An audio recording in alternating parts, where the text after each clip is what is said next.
Waan dhawahay CT Soomaali. Ugu horreyn magacaygu waa Maxamed Cabdulaahi Geesay, ku nool magaalada Edmonton, gobolka Alberta ee dalka Canada. Hore waan ugu xiray barnaamijyada ay soo gudbiyaan CT Soomaali.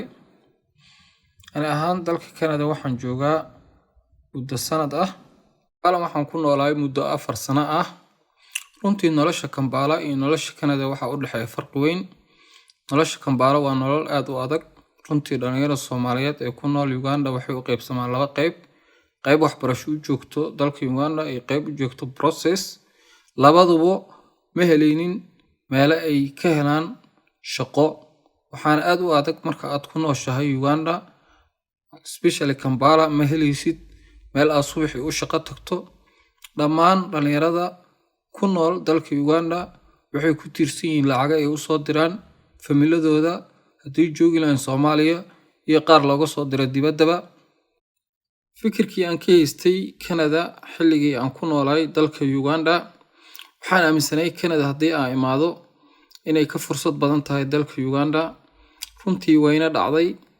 Canada markaa imaado, runtii waxyaabaha ugu weyn oo qofku u imaado waxay ahayd inuu meel uu ka shaqaysan karo oo heli karo.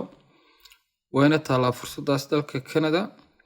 Runtii qofkii ay ka go'an tahay inuu wax qabsado, shaqaysto, fursadaas way ka bannaan tahay dalkan Canada. Sidoo kale qofkii rabo inuu waxbarashadiisa siyaasado way u furan tahay. Waddankan waxaa ka jiro waxbarasho heer caalami ah oo qofku hadduusan xataa awoodin inuu iska bixiyo waxbarashada, dowladdu ay ka bixinayso. Tusaale ahaan qofkii haddii 20 kun waxbarashadiisa ay ku baxdo, qaar ka mid a lacagta uu iska soo celinayo, qaarna dowladdu ay u deynayso. Sidoo kale Canada waxa yaala caafimaad. Ilaah caafimaadka bixiyo, laakiin caafimaad heer sare ah, dhaqaatiir, isbitaalada qaar oo markii aad xanuunsato si bilaash lagu daaweynayo.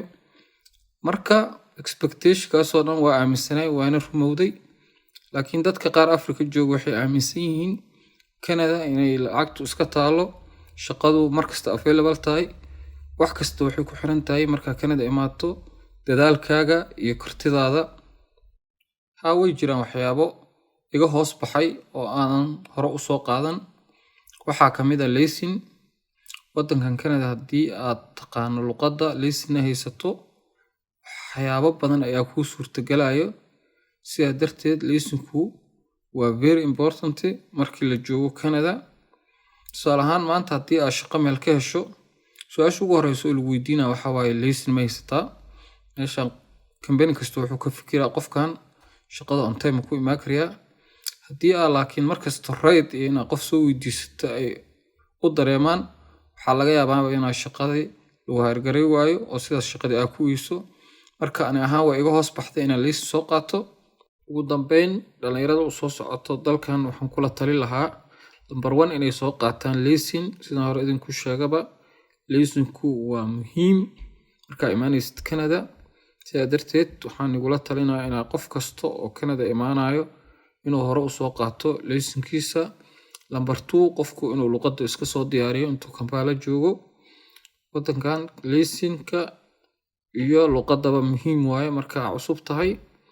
Waxaan kaloo kula tali lahaa dhalinyarada wax baratay inay shahaadooyinkooda hore u soo qaataan. Qofkii rabo inuu waxbarashadiisii sii hormariyo, meeshan waxaa taal fursad waxbarasho. Shahaadooyinkaaga ayaa lagu qiimeynaa, jaamacadda rabto ayaad sii bilaabi kartaa. Marka intaas ayaan kula tali lahaa.